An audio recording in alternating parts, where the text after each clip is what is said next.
Openlands launched their Conservation Leadership Award in 1990 by bestowing it on a remarkable couple for their lifetime commitment to the environment, and that was Gaylord and Dorothy Donnelly. Gaylord served as an honorary director of Openlands until his death. Dot was a wonderful supporter, and there's probably no family associated with Openlands who has played a more significant role. That continued.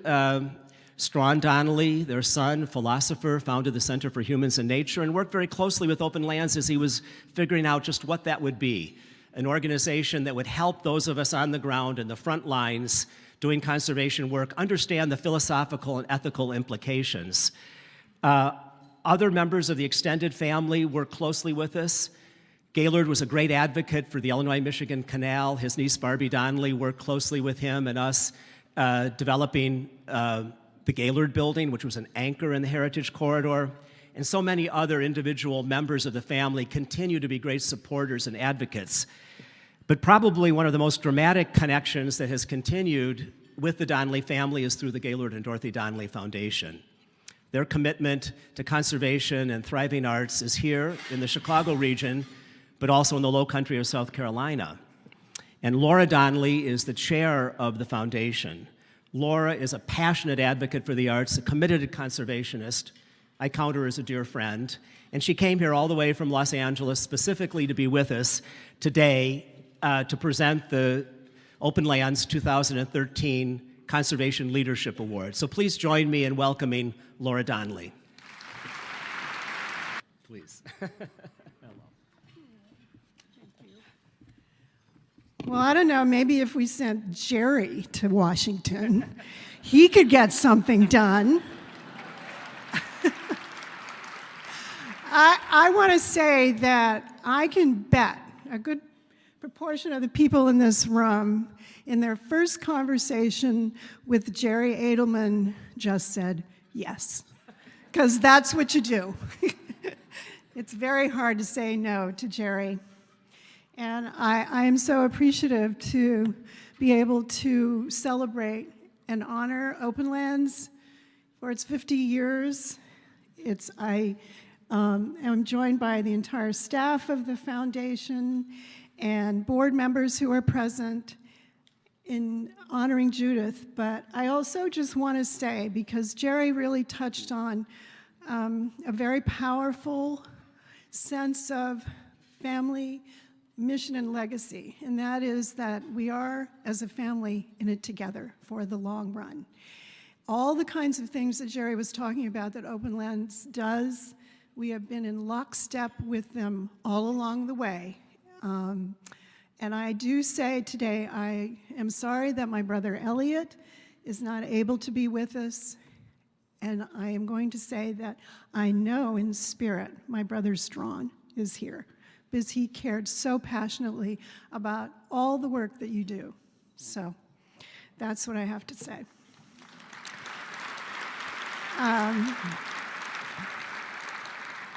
Judith Stockdale.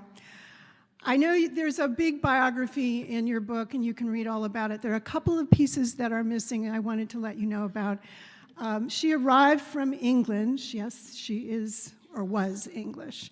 And from Durham University, she graduated from the Yale School of Forestry and Environmental Studies, and that's where she met her wonderful partner, Jonathan Boyer. And even though she is a force of nature, I know she could not do it without the support of Jonathan. They moved to Chicago, and they married, and then they had two beautiful children, Sarah and Julia, who are both with us today. Thank you for coming. So yes, they went, she came to Openlands. The important work that she did there was that she hired Jerry Edelman. And she, because of her presence there, you can thank us all, that the Friends of the Chicago River was born, Corlands, the I&M Canal National Heritage Corridor. She's done so much in this vicinity and also now in the low country of South Carolina.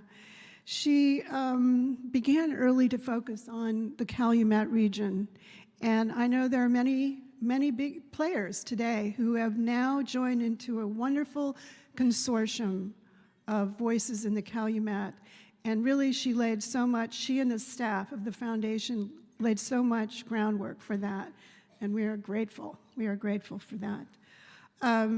One more piece is she is now a board member of the Great Lakes Protection Fund. The list just goes on and on. From 94 to 2012, she was the executive director of the Gaylord and Dorothy Donnelly Foundation. She was my colleague, and she is most definitely my lifelong friend. She's really a modern-day pioneer. I mean, there are a lot of pioneers in this room, on this dais. They're just here. But being British by birth, she became American in terms of her drive and her trailblazing spirit, because that's what she has.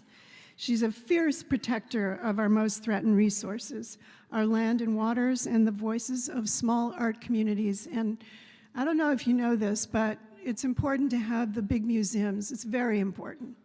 They're huge players in our environments, but it is really the little small arts organizations down on the street that provide the day-to-day creativity. And if those are threatened, just as our natural lands are threatened, they're gone. They don't come back very easily. So we met Judith in 1994, and we needed to become a professional organization, not just a family sitting around the table throwing little grants here and there. We needed to clarify our mission and to focus on the geographies that were of our interest, Chicago and South Carolina. These were the landscapes where my parents had exercised their passion for conservation. So, how did it work? Well, Judith really challenged us. She listened intently to us. She used her prodigious critical skills to meet our wishes with her best strategies. She often persisted in her point of view when the staff, who are mostly here, and the board were not ready for what she had to say, and she was usually right. Sometimes she would have to cut loose a great strategy because others were just not ready for it. She was the thought leader to many, early on making collaborations happen where other organizations needed to be led to the table to talk with the nonprofits that needed to be served. She encouraged those nonprofits to talk to each other, which often didn't happen, and to share their mutual needs. She made others understand that nurturing the land and artistic communities was not always about money, but about encouraging leadership, the surrender of political rivalry, and finding a shared voice in partnership. She is a team player, and she likes the collective to stand up front. She can sit down with any old mayor, and she can get their attention. And then she can walk a prairie and listen to what it has to say to her. She is no ideologue. She is the soul of pragmatic. I think that's her British DNA. So some would say that 18 years seems like an awfully long run to stay in one organization. Maybe that's true. But Judith, like Jerry, has the humility and the capacity to take the long view for change to occur. I think both Chicago and the many projects that we've heard about today have come into focus over the years, and they need that kind of sustained commitment. Witness the development, the collective voice of the Calumet region, and how strong it is becoming as a voice. I do remember in the days when our former mayor wanted to put a great big airport plunk down into the Calumet. And that's when those voices started to rise up, and Judith and staff were there to listen. So I thank you, Judith. Where are you? Yes! So far back. Does she come up? What does she do? Judith, come on up. Just in closing, I want to say she left such a strong organization that was able to welcome a new director, David Farron, who didn't have like an enormous amount of, oh my God, what do I do here? It was so strong, so focused, so together, and that is you. That is you. Thank you.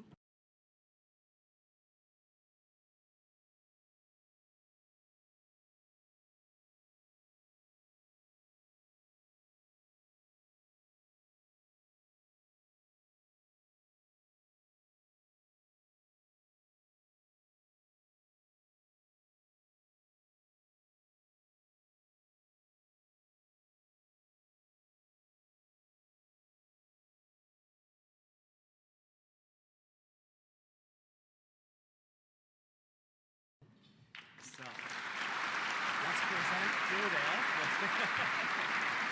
Can you see? There we are. Is there something to say? No, what do we do? Okay. You do So, this. You do this. So what we have, rather than a plaque, we have a lovely oil plein air sketch of a savanna here in Illinois, but done by an artist who works in the coastal area of Georgia and the Carolinas, Philip Juris, fabulous artist. And so, Judith, we present you with the 2013 Openlands Conservation Leadership Award. And thank you for all your wonderful work. Good. You were the best. You can leave. Thank you. You were good.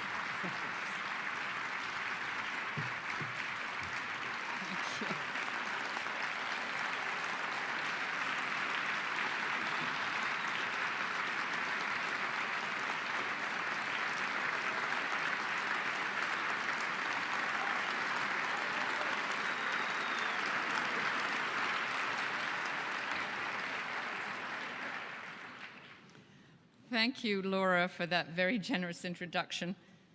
When we were together 2 weeks ago, you said you had no idea what you were going to say. I've known you for 18 years, and you always exaggerate. Openlands, thank you for this great honor. I couldn't be happier than to help celebrate the 50th. This is so special. And thanks to all of you for being here today. Some of you, family, old friends, colleagues, have traveled from far, and I'm so glad that you're here. What a treat to look at this gathering. What a tribute to Openlands. I got to know this organization in late 1977 when I was applying for the position of executive director and trying in the pre-internet days to find out about it. Let me tell you about that faraway time, because it's still instructive about the life cycles and stages of not-for-profits, the importance of enduring boards, faithful supporters, a well-articulated cause, and tenacity. It was my friend Marjorie Al Shalaby, who's here today, who called to say Openlands Project, as you know it was called then, was looking for an executive director. My 30-year-old self had two questions. What's Openlands Project? And what do executive directors do? Openlands had begun with the power of an idea that came at the right time, in the right place, to the right people. And its initial enthusiastic board had been lifted in part out from a social welfare agency. And the whole thing had been inspired by what were called the ORC reports. I wonder if anyone can remember even them. In 1962, the Outdoor Recreation Resources Review Commission, chaired by none other than Lawrence Rockefeller, had the idea that there was not enough space preserved, and there was certainly not enough space in urban areas. And Openlands Project had just the right leader, Gunnar Peterson. I wish I'd met him. I'm sitting next to Eric today, which is really nice. But I wish I'd met him because the files from those early years were just inspiring. But as often happens, after Gunnar had resigned, there were various staff changes. And by 1978, there were but 3 corporate supporters, a dwindling number of dues-paying members, and the few substantial individual contributors were the board members and their best friends. However, that board was more than ready to begin the do-over of their inexperienced hire. Sadly, many of those early invigorators are no longer with us. And we remembered some of them last night, but I'd like to remember a few more. The acclaimed fathers, as Jerry has said, were George Overton, a brilliant lawyer whose other passion was universal access to legal assistance, and Jeffrey Short, president of the Short Milling Company, a Renaissance man who spoke 7 languages and was passionate about trees. These two actually dueled over the right to the fatherhood of the organization, and were not personally close. In fact, they somewhat exasperated one another. But they each totally believed in the need for and the potential of the organization. George escorted me all over town to meet with foundations whose support had either dried up or was imperiled. And while we sat at the desk of one, George said he felt as if he were taking, as he had when he were taking his daughter to interview for boarding schools. Talk about mortification. Jeffrey embarked on his separate campaign, towing me along to elaborate picnics on prairies to attract gifts from his friends who had the means to support the cause. Jack Guth, a senior executive with IBM who had been moved to Chicago to oversee the execution of the IBM building on the river, trained us all in IBM's exacting and precise sales techniques. Desktop flip charts, detailed study of up-to-the-minute organization charts of all prospects, twice weekly in-person calls all over the region, and by the way, Gaylord Donnelly was phenomenal here. My private seminars with Jack were to retool my wardrobe, and were all based on that famous book, Dress for Success. Amazingly, this whole plan worked out, and in 1 year, we had gained more than 60 corporate supporters. Harry Weiss, Chicago's own master architect, attended to the public image by giving Openlands space in the magazine Inland Architect, would that it was still alive today, hosting press events in his office, and sharing his access to Mayor Jane Byrne. Sally Shorey, the classic feminine force for public good, convinced us all that not-for-profits worth their salt orchestrated an annual fundraising event. So in 1979, I think it was 1979, I should have checked this with the staff, Openlands held its first annual luncheon. Using my new sartorial knowledge, I bought the suit that I'm wearing today.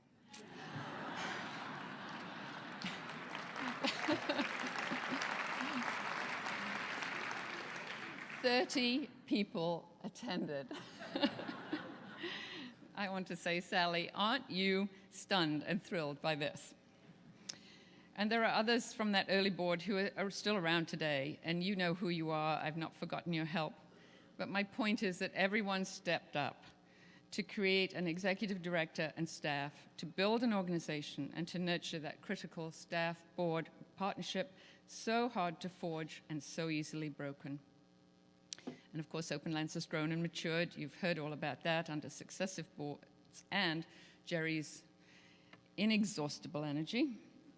It's become a strategic force in ways that land in our Chicago region is used. It has protected, as you see, thousands of acres, but it's nurtured partnerships across 3 states, 14 counties, multiple hundreds of governments, businesses, and not-for-profits, and it's become regional.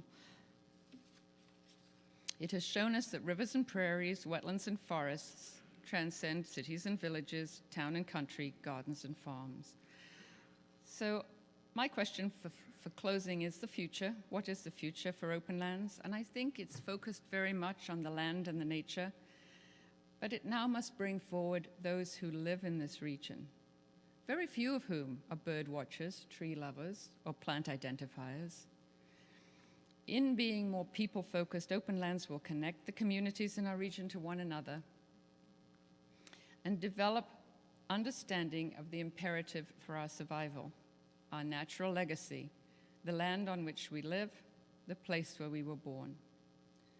Openlands' original name came about because it was a project, as you've heard, of the old Welfare Council of Metropolitan Chicago. That organization's overarching aim was to improve the lives of the people in this region, this corner of the world, this hub of Midwest business. And the future lies in our deeper understanding of how to use nature's ability to improve our perspective, our sanity, and our health. And the perfect speaker on these issues, Dr. Suk, follows me. But let me finish by again thanking Openlands and all of you, really, for this honor. I felt so privileged to play a small part in the history. And thank you all, Openlands board and staff, all my colleagues who are here from all the years, volunteer comrades, friends, and family, or all combinations thereof. Cheers to you all. And this sounds like some sort of grand finale. Let me just say that I look forward to working alongside all of you in this arena for the years to come. Thank you.